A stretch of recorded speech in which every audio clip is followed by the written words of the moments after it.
बच्चों, पीके chemistry classes में आपका स्वागत है। बच्चों, आपको यह जानकर बड़ी खुशी होगी कि हम आपके लिए यूपी बोर्ड के परीक्षा के लिए बहुत ही इम्पोर्टेंट क्वेश्चन देने जा रहे हैं। अब 1 फरवरी से आपके पास ऐसे इम्पोर्टेंट क्वेश्चन जाएंगे जो परीक्षा उपयोगी होंगे आपके लिए। यूपी बोर्ड के लिए बेहतरीन क्वेश्चन है, बहुत अच्छे क्वेश्चन हैं आपके लिए। इस क्वेश्चन का नोट्स अवश्य बनाएं और लास्ट में फिर ये बताइएगा कि इसमें से आपके परीक्षा में कितने क्वेश्चन मिल रहे हैं। आप देखेंगे कि तो इसमें से आपके लगभग आपके क्वेश्चन इसमें से मिलते रहेंगे, क्वेश्चन मिलेंगे आपके क्वेश्चन इसमें से। तो आइए देखते हैं, हम पहला रिएक्शंस देखते हैं यूपी बोर्ड के लिए इंपॉर्टेंट क्वेश्चन। एक बार से हम आपको फिर से बता दें कि ये ऐसे ही इंपॉर्टेंट क्वेश्चन होंगे जो आपकी परीक्षा में जरूर आएंगे और ये इंपॉर्टेंट क्वेश्चन आपकी परीक्षा में आते ही हैं। तो ये क्वेश्चन देखिए कौन कौन से क्वेश्चन है, इसको हम देखते हैं। तो पहला एक क्वेश्चन आपका यहाँ पर है, नंबर 1 क्वेश्चन लगा हुआ है ईथर यानी कि डाई एथिल ईथर की बच्चों बात कर रहा है। ईथर यानी कि डाई एथिल ईथर की बात कर रहा है। यहाँ पर ईथर PCl5 से क्रिया करता है। ईथर PCl5 के साथ क्रिया करता है, यानी कि ईथर PCl5 यानी फास्फोरस पेंटाक्लोराइड के साथ क्रिया करता है। तो क्या बनाता है, ये आपको रिएक्शन यहाँ पर एक सरल वे में आप इसको देखेंगे, एक इजी वे में आप इसको रिएक्शन को देखिए। तो पहला रिएक्शन आपका, पहले तो आप ईथर का फार्मूला देख ले। ईथर आपका क्या होता है, डाई एथिल ईथर आपका। तो डाई एथिल ईथर का ये देखिए आपका ऑक्सीजन इथ्रीय ग्रुप होता है और इसके साइड में आपको ईथर की बात जब भी करें बच्चों तो इसका मतलब क्या होगा, आपका डाई एथिल ईथर होगा। तो डाई एथिल ईथर, इस साइड पर आप एथिल लगाएंगे और इस साइड पर आप क्या लगाएंगे, एथिल लगाएंगे। तो ये हो गया डाई एथिल ईथर। अब इसकी अभिक्रिया हमें किससे करानी है, PCl5 के साथ इसकी अभिक्रिया हमें करानी है। तो क्या बनेगा, PCl5 फास्फोरस पेंटाक्लोराइड के साथ इसकी अभिक्रिया हम कराते हैं तो क्या बनता है, आइए देखते हैं। तो ये ईथर है, तो इसकी अभिक्रिया हम आपको बहुत सरल तरीके से बताते हैं। ये यहाँ पर देखिए आपका ये PCl5 आप यहाँ लिखिए, ये 3 Cl आप इस तरीके से यहाँ लिख लीजिए ये, और 2 Cl आप एक इस साइड पर लिख दिए, 1 Cl आप इस साइड पर लिख दिए। यहाँ से आप इसको कटिंग कर दीजिए। देखिए यहाँ से कटिंग हो गया ये। तो ये क्या बना, इस साइड पर देखिए यहाँ पर क्या चीज बना, ये यहाँ पर देखिए C2H5Cl। इस साइड पर क्या बना, C2H5Cl, यानी कि इसके कितने बनेंगे, इसके 2 अणु बनेंगे। यहाँ पर ये क्या बना, POCl3। क्या बना, देखिए POCl3 बना। तो ये क्या बनेगा यहाँ पर, अगर ईथर की डाई एथिल ईथर की क्रिया, डाई एथिल ईथर की क्रिया फास्फोरस पेंटाक्लोराइड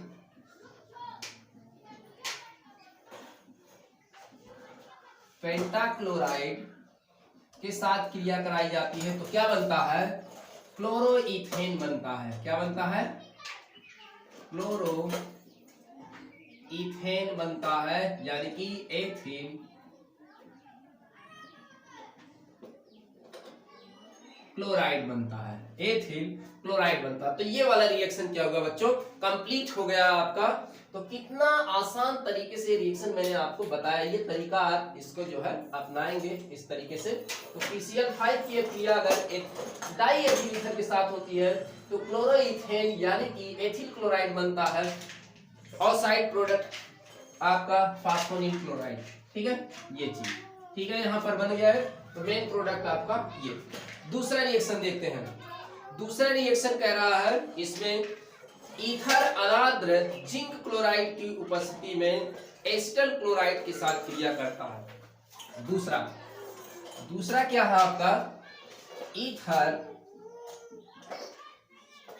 ईथर का मतलब बच्चों वही डाई एथिल ईथर से मतलब है आपका यहाँ पर। दूसरा क्वेश्चन क्या है, ईथर अनाद्र जिंक क्लोराइड, ये रहा अनाद्र जिंक क्लोराइड की उपस्थिति में एसिटल क्लोराइड के साथ क्रिया करता है। किसे? एसिटल क्लोराइड के लिख दिया, एसिटल क्लोराइड से क्रिया करता है। तो देखिए ईथर तो आप लीजिए एसिटल क्लोराइड का फार्मूला। आपको बच्चों फार्मूला सबसे पहले तो आप फार्मूला एकदम बढ़िया से याद कर लीजिए, तैयार कर लीजिए फार्मूला, फिर आपका रिएक्शन। तो हम आपको बताते हैं कैसे ये रिएक्शन होता है, बड़े आसान तरीके से रिएक्शन हो जाएगा आपका। तो देखिए यहाँ पर, ये देखिए यहाँ पर, ये आपका है डाई एथिल ईथर, ये C2H5 और ये रहा O और C2H5, ये रहा डाई एथिल ईथर। फार्मूला याद रखेंगे डाई एथिल ईथर का, ठीक है, ये है आपका। और किसके साथ रिएक्शन कराना है इसका? Acetyl chloride, acetyl chloride CH3 बच्चों, C डबल बॉन्ड O और इधर Cl, ये एसिटल क्लोराइड है, ये एसिटल क्लोराइड है। और किसकी उपस्थिति में हो रहा है? अनाद्र जिंक क्लोराइड की उपस्थिति में कर रहा है, यह क्रिया होगी। तो देखिए क्या बनता है यहाँ से, अनाद्र जिंक क्लोराइड की उपस्थिति में। अब बच्चों देखिए यहाँ से एक आप एथिल यहाँ से ले लीजिए, एक आप एथिल, देखिए यहाँ से आप ले लीजिए, एक एथिल यहाँ से आप ले लीजिए और एक Cl आप जो है यहाँ से ले लीजिए। ये Cl और एथिल के साथ इसको आप यहाँ पर क्या कर दीजिए, जोड़ दीजिए। तो क्या बन गया यहाँ पर? देखिए C2H5Cl एथिल क्लोराइड बन गया। और दूसरा क्या बच्चों बन गया यहाँ से? देखिए ये वाला पोर्शन जो है आपका, ये ऑक्सीजन, ये जो बचा हुआ है यहाँ से यहाँ जोड़ दीजिए। तो ये आपका दूसरा क्या बन जाएगा यहाँ पर प्रोडक्ट, C2H5, सॉरी यहाँ देखिए ऐसे जोड़िए, हाँ यहाँ आपको दिख नहीं रहा होगा तो यहाँ पर आप देख लीजिए। तो ये वाला पोर्शन आप यहाँ पर लिख लीजिए पहले, CH3C डबल बॉन्ड O, यहाँ से Cl इसके साथ चला गया। अब ये वाला चीज यहाँ पर आकर जुड़ जाएगा O और C2H5, ये आपका हो गया। तो ये क्या हो गया? एथिल एसीटेट, क्या हो गया? एथिल एसीटेट बन गया। यहाँ पर क्या बन गया? एथिल एसीटेट यहाँ पर बन गया। और ये क्या है? एथिल क्लोराइड है, ये एथिल क्लोराइड आपका यहाँ पर बन गया। तो ये देखिए दो रिएक्शन कितने आसान से यहाँ पर हो गया। तो ये डाई एथिल ईथर और ये क्या है? एसिटल क्लोराइड, एसिटल क्लोराइड की ये क्रिया, इसको आप याद रखेंगे। दो इंपॉर्टेंट रिएक्शन मैंने बता दिया। तीसरा आप इंपॉर्टेंट रिएक्शन देखेंगे, ईथर दिख रहा होगा आपको, ये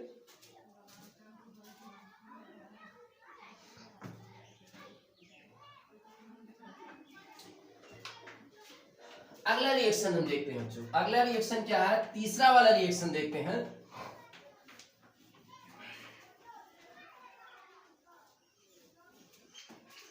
तीसरा रिएक्शन देखते हैं, ईथर एल्युमिना की उपस्थिति में 360 डिग्री सेल्सियस पर निर्जलीकरण किया जाता है। यानी कि 360 डिग्री सेल्सियस पर एल्युमिना की उपस्थिति में ईथर का क्या किया जाता है? निर्जलीकरण किया जाता है। यानी कि ईथर का जो आपका ईथर यानी कि डाई एथिल ईथर, इसका क्या किया जाता है? ईथर का निर्जलीकरण किया जाता है। निर्जलीकरण किया जाता है, निर्जलीकरण कितने पर? 360 डिग्री सेल्सियस पर इसका निर्जलीकरण किया जाता है। किसकी उपस्थिति में? एल्युमिना की उपस्थिति में किया जाता है। ठीक है, तो एल्युमिना की उपस्थिति में 360 डिग्री सेल्सियस पर ईथर का यानी कि डाई एथिल ईथर का आप निर्जलीकरण करते हैं तो क्या बनता है? एल्कीन बनता है। बच्चों देखिए कैसे बनेगा ये, देखिए ये आपका क्या है? डाई एथिल ईथर है, ये क्या आपका? डाई एथिल ईथर,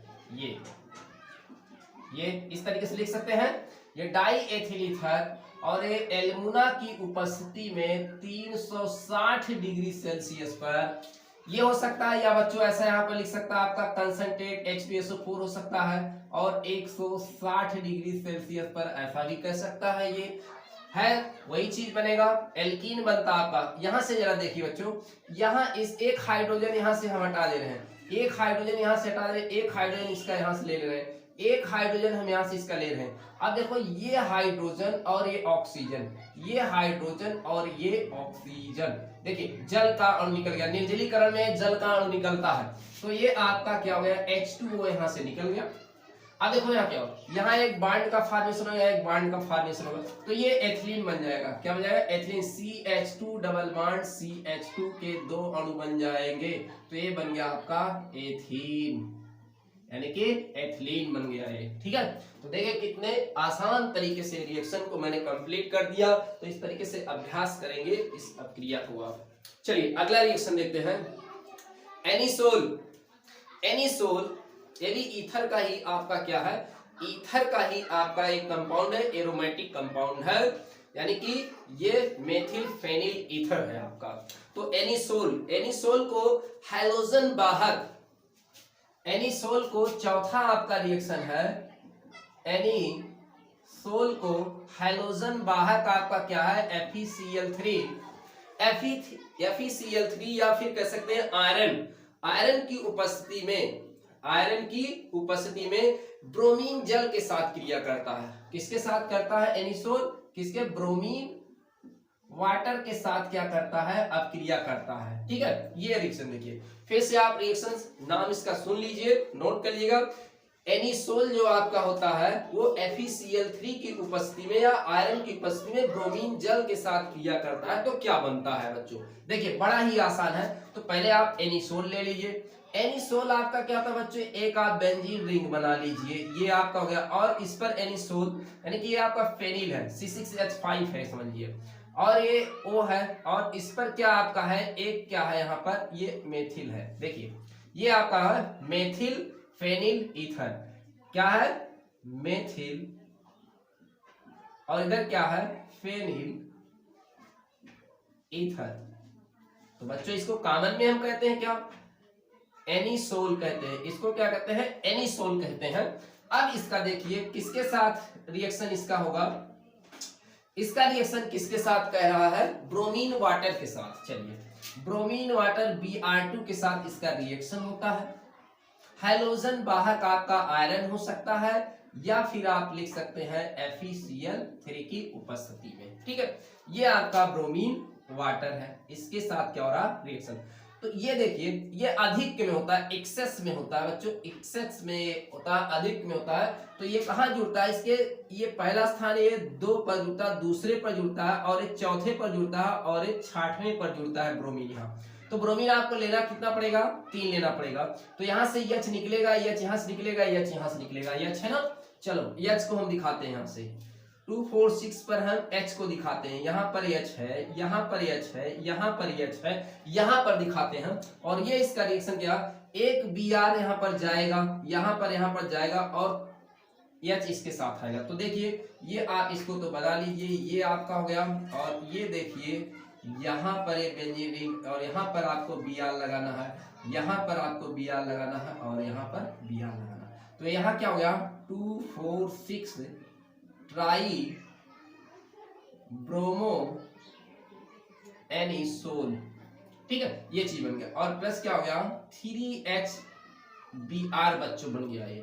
तो देखिए चौथा रिएक्शन कितना ही इंपॉर्टेंट रिएक्शन है, वेरी वेरी इंपॉर्टेंट रिएक्शन है। ये आपके परीक्षा में ऐसे ही क्वेश्चन पूछे जाएंगे, तो ये इसका नोट्स आप जरूर बनाएं, कॉपी में इसका नोट्स बनाएं, और उसको 1-2 बार रिवाइज करें। हम ऐसे 5-6 रिएक्शन आपके लिए हर डेली लेकर आएंगे, और जितना आपका पूरा चैप्टर, जितना आपके कोर्स से क्वेश्चन बनेंगे इंपॉर्टेंट, उतना क्वेश्चन हम आपके लिए लेकर आने वाले हैं। और इसका नोट्स आप बनाते रहे, और इसको ध्यान से आप रिवाइज करते रहे, और फिर लास्ट में आप देखिएगा बोर्ड परीक्षा जब आपका होगा तो कितने क्वेश्चन इसमें से आपके मिलते हैं। ठीक है, तो 100% हम कह रहे हैं कि आपको अगर 90 प्लस या इससे आपको अधिक नंबर लाना है तो ये क्वेश्चन जरूर देखिएगा। चलिए अगला देखते हैं, फ्रीडल क्राफ्ट रिएक्शन कह रहा है, फ्रीडल क्राफ्ट अगला क्वेश्चन है। फ्रीडल क्राफ्ट रिएक्शन आपको देना है, एनिसोल के साथ एल्काइलेशन करना है, एनिसोल के साथ, इसी के साथ। ठीक है, यही आपका एनिसोल है। अगला क्वेश्चन हम इसी को बना रहे हैं। अगला क्वेश्चन आपका होगा, यहां दिखा देते हैं, 5वां आपका क्वेश्चन जो होगा, एनिसोल का, एनिसोल के साथ बच्चों करना है आपका, इसका एनिसोल के साथ क्या करना है आपका, फ्रीडल क्राफ्ट एल्काइलेशन करना है, यानी कि एल्किलीकरण करना है। एनिसोल के साथ क्या करना है आपका, एनिसोल यही है एनिसोल आपका। एनिसोल के साथ आपको क्या करना है, फ्रीडल क्राफ्ट एल्काइलेशन करना है, ठीक है। तो फ्रीडल क्राफ्ट क्रिया किसकी उपस्थिति में होती है, निर्जल एल्युमिनियम क्लोराइड की उपस्थिति में, निर्जल एल्युमिनियम क्लोराइड की उपस्थिति में होती है बच्चों। जरा देखिए इसका रिएक्शन, जहां चलिए देखते हैं, ये आपका हो गया, यहां पर क्या हुआ, एनिसोल हो गया, ठीक।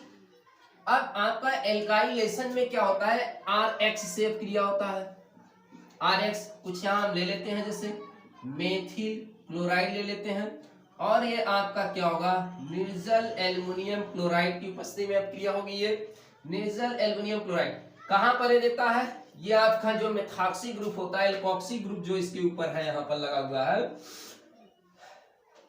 ये आपका आर्थो पैरा पर देता है प्रोडक्ट। तो ये आपका आर्थो है, ये आपका क्या है, पैरा है। तो यहां से आपको मिश्रण देगा, मिक्सर देगा ये, तो यहां पर आप जोड़िए OCH3A, और यहां पर आपको बनाना होगा मेथिल, यहां पर जाएगा, और यहां पर आपका क्या होगा, पैरा पर भी आप मेथिल को जोड़िए यहाँ, तो O होगा ये CH3 आपका यहाँ, और ये आपका मिक्सचर बन गया मेथिल, यहाँ पर आ गया, और प्लस आपका क्या बनेगा, एक HCl भी आपका निकलेगा, ठीक है।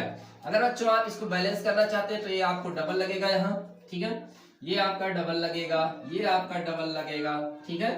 तो कोई जरूरी नहीं है बैलेंस करना, डबल आपका ये भी रहेगा, डबल आपका ये भी रहेगा, तब ये आपके डबल डबल रहेंगे। तो ये आर्थो मेथिल एनिसोल है, आर्थो मेथिल एनिसोल है, ये आपका पैरा मेथिल एनिसोल है। तो देखिए क्वेश्चन आप इसको नोट्स करिए।